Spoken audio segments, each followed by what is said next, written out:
Assalamualaikum warahmatullahi wabarakatuh. Alhamdulillah kita bisa bertemu kembali dengan cara online seperti ini bersama saya Pria Sembada. Nah, hari ini kita akan mencoba untuk membahas atau berdiskusi terkait dengan pengukuran bobot badan pada sapi. Bagaimana caranya ya, yang praktis yang bisa dilakukan dimanapun. Nah, ini kita akan coba berdiskusi terkait dengan hal ini. Untuk mengetahui bobot badan sapi atau kerbau, pastinya ada beberapa cara yang dapat kita lakukan. Yang paling akurat adalah pertama pastinya penimbangan. Kalau ini tidak ada keraguan ya, selama timbangannya itu akurat, masa selama timbangannya itu baik dan benar, kemudian tidak ada kerusakan di sana, maka penimbangan dapat dilakukan. Dan ini adalah kita akan mendapatkan hasil yang paling akurat berdasarkan penimbangan ini. Tapi tidak semua orang mampu, ya tidak semua peternak mampu membeli timbangan, karena kalau menggunakan timbangan ini kita butuh investasi yang cukup besar. Kalau di skala peternak rakyat, daripada membeli timbangan, alangkah lebih baiknya untuk menambah jumlah populasi ternaknya. Sehingga fokusnya adalah bagaimana caranya supaya estimasi bobot badan itu dapat tetap dilakukan meskipun tidak menggunakan timbangan. Nah, yang bisa dilakukan oleh para peternak adalah melakukan estimasi biasanya dengan menggunakan pita ukur ya ataupun dengan menggunakan pendekatan rumus. Pendekatan dengan menggunakan pita ukur sendiri ada menggunakan pita ukur rondo namanya. Jadi kita tinggal ukur sendiri lingkar dadanya ya, kemudian nanti di pita ukur tersebut di bagian sisi salah satu sisinya merupakan sentimeter dan kemudian sisi yang satunya merupakan bobot badannya. Jadi estimasi bobot badannya bisa berdasarkan pita ukur rondo tadi. Kemudian tentunya ini juga ada plus minusnya yang namanya estimasi. Kita tidak bisa serta-merta kemudian hasil yang didapatkan menggunakan pita ukur ini seakurat dengan melakukan penimbangan. Itu pasti ada selisih nantinya.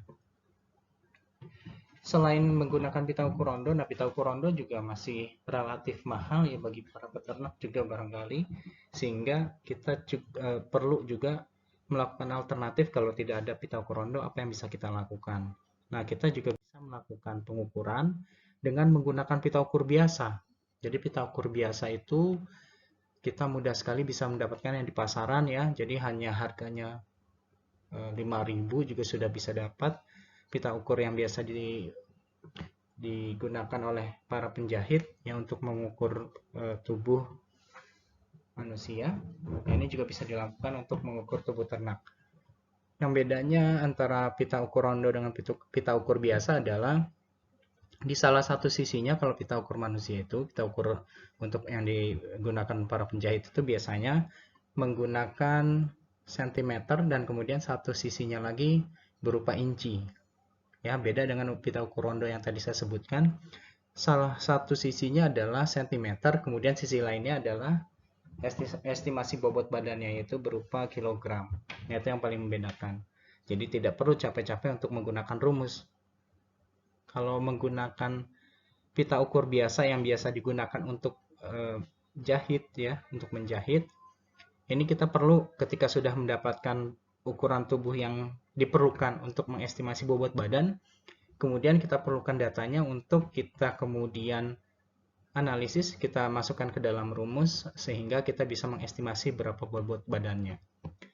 Dan ukuran bagian tubuh ternak yang paling digunakan untuk mengestimasi bobot badan itu ada dua. Yang pertama ada lingkar dada, yang kedua adalah panjang badan. Itu adalah dua ukuran yang paling penting yang nantinya bisa kita gunakan dengan pendekatan rumus. Beberapa rumus ada yang sudah berlaku sudah lama sekali ya. Jadi nanti kita bisa menggunakan rumus tadi, kita masukkan ke dalam rumus yang nantinya kita bisa mendapatkan estimasi bobot badan dari seekor ternak. Ini ada 3 rumus yang kita sertakan pada saat pembahasan hari ini untuk mengestimasi bobot badan. Yang pertama ada rumus Corel, kemudian yang kedua rumus Winter, dan yang ketiga ada rumus Lamborn.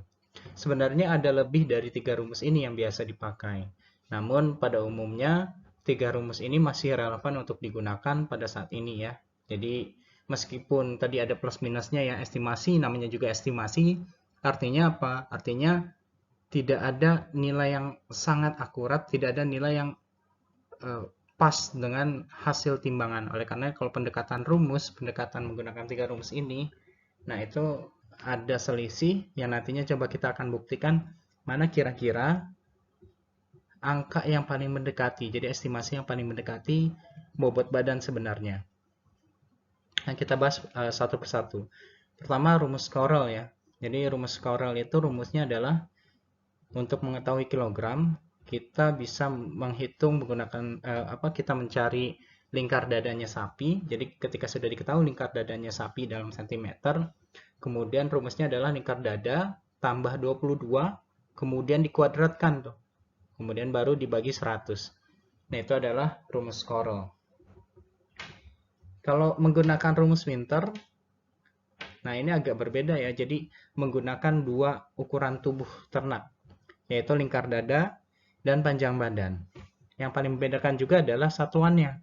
Jadi kalau yang sebelumnya rumus Corel itu satuannya adalah kilogram, kalau rumus Winter dia satuannya adalah pounds. Ya. Jadi untuk rumusnya sendiri, rumus Winter bobot badan sama dengan lingkar dada. Nah, lingkar dadanya dalam inci ya. Lingkar dada dikuadratkan, kemudian dikalikan dengan panjang badan, dan kemudian yang terakhir dibagi 300. Itu adalah rumus Winter. Jangan lupa nanti pada saat sudah mendapatkan bobot badannya, ini yang seringkali terkecoh ya, karena ini masih dalam satuan pounds. Sehingga kita harus ubah untuk menjadi satuan kilogram. Ya, sebagai informasi, 1 pound itu sama dengan 0,454 kg. Dan 1 inci sama dengan 2,53 cm.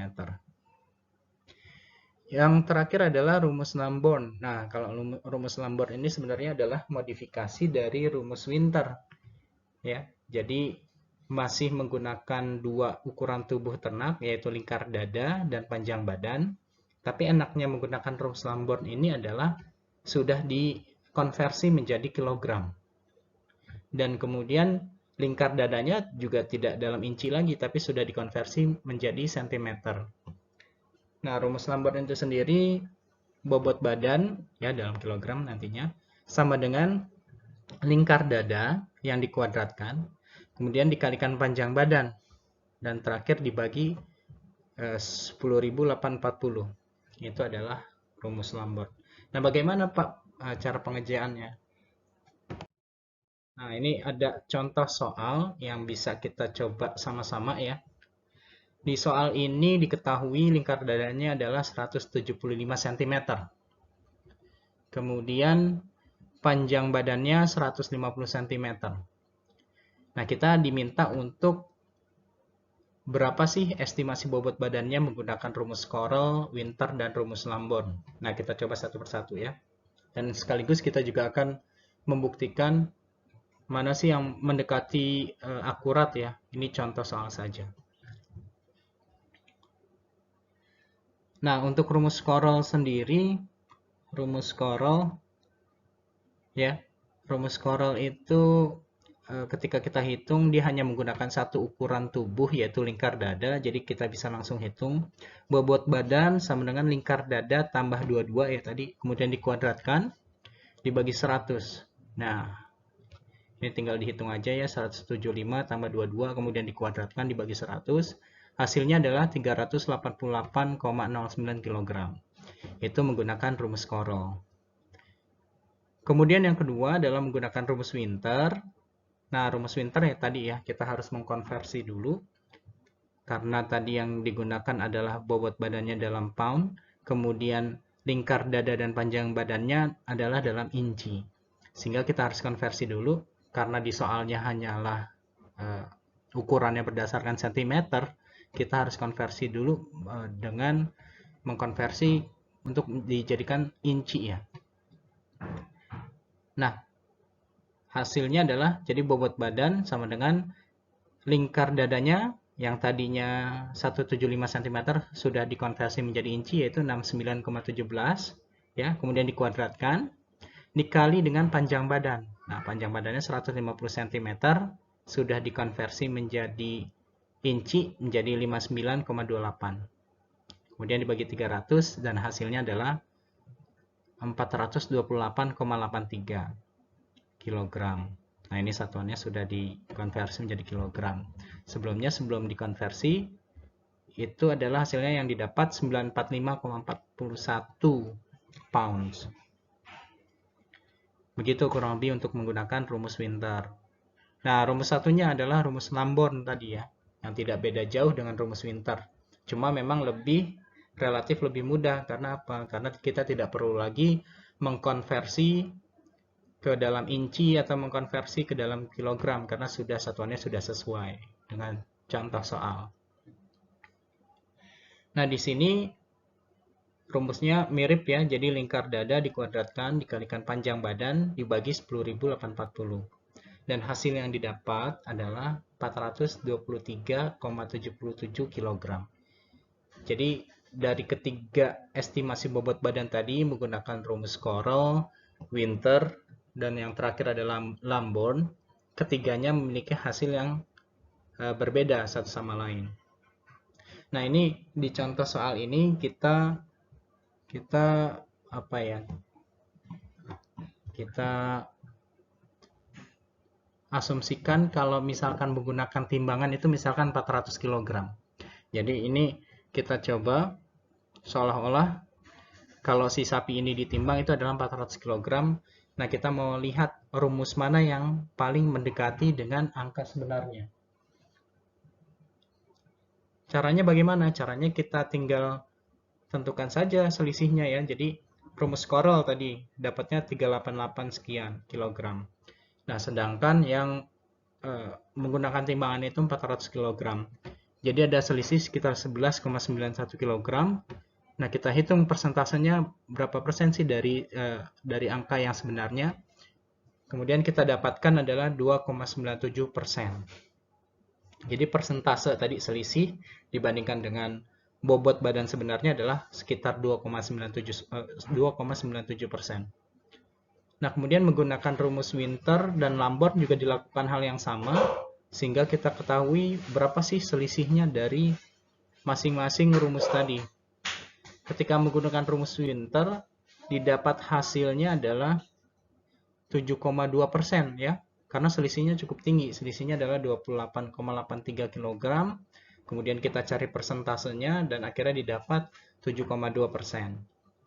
Dan kemudian rumus Lamborn kita juga coba dengan cara yang serupa, didapat hasil adalah 5,94%. Jadi selisihnya ya.